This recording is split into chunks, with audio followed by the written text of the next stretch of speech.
Asambleísta Rocío Valareso.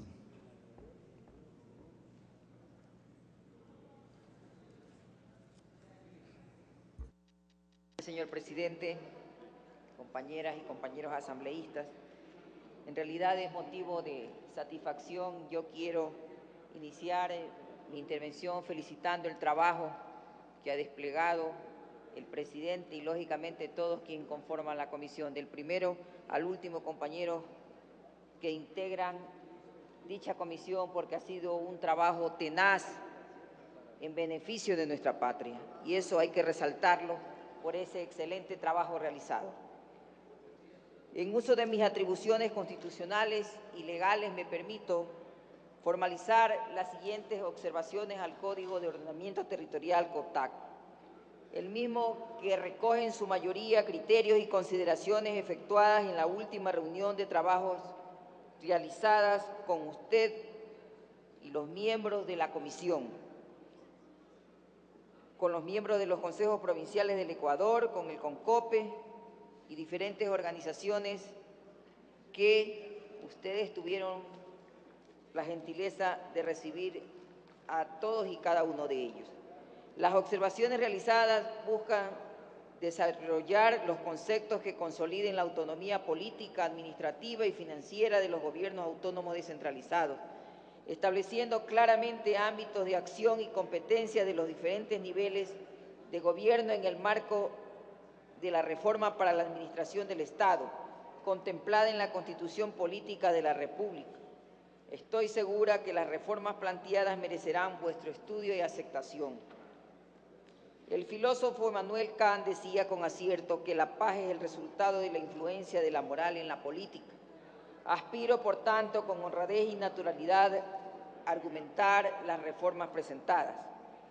Las observaciones presentadas al proyecto de Código de Ordenamiento Territorial reforman algunos artículos.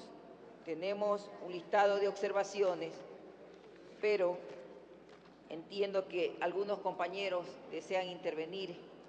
Yo más bien quiero detallar las observaciones al proyecto. Tengo como observación 1 sobre la indebida calificación de los gobiernos en las circunscripciones como gobiernos autónomos descentralizados, y elimínese el literal E del artículo 28, cuyo fundamento en orden de lo determinado en los artículos 238, 252 y 269 de la Constitución de la República, no se consideran las circunscripciones territoriales étnico-culturales como gobiernos autónomos descentralizados. En la observación 2, los excesos nunca se fundan en la razón. Sobre la atribución otorgada al órgano de legislación de cada gobierno autónomo descentralizado respecto de la fiscalización del Ejecutivo, elimínese el literal B del artículo 34, atribuciones del Consejo Regional, la frase y autoridades del Gobierno Autónomo Descentralizado Regional, cuyo fundamento es hacer extensiva la fiscalización al personal técnico y administrativo de libre nombramiento y remoción. Significa restarle autoridad a quien directamente es el responsable ante el legislativo de toda la gestión pública de su jurisdicción. La observación 3 sobre las atribuciones del vicegobernador o vicegobernadora regional.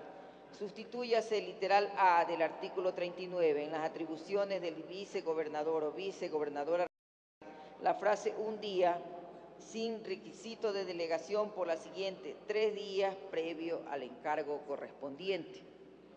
Fundamento: es procedente que exista la formalidad de la delegación en caso de las ausencias del Ejecutivo dure más de 3 días. En la observación 4 sobre la indebida calificación de los gobiernos de las circunscripciones territoriales étnicos culturales como gobiernos autónomos descentralizados, elimínese el último inciso del artículo 45. Nuestro fundamento está en orden a lo estatuido en los artículos 238, 252, 269 de la Constitución de la República. No se consideran las circunscripciones territoriales étnico-culturales como gobiernos autónomos descentralizados. Tampoco se incluye a sus representantes como integrantes del Consejo Provincial. En la observación número 5, sobre las atribuciones del Consejo Provincial respecto de la creación de empresas públicas, Sustitúyese el literal H del artículo 47 en las atribuciones del Consejo Provincial por el siguiente. H. Aprobar la creación de empresas públicas y o la participación de empresas de economía mixta para la gestión de servicios de su competencia u obras públicas provinciales, así como para el aprovechamiento del recurso hídrico en la generación hidroeléctrica. Fundamento: establecer la atribución de los gobiernos provinciales para crear empresas públicas o empresas de economía mixta vinculadas al uso y aprovechamiento de los recursos hídricos en la generación hidroeléctrica permitirá contar con el aporte del sector privado para emprender y desarrollar grandes proyectos hidroeléctricos. Observación 6. Sobre las atribuciones del Consejo Provincial respecto a la declaratoria de utilidad pública.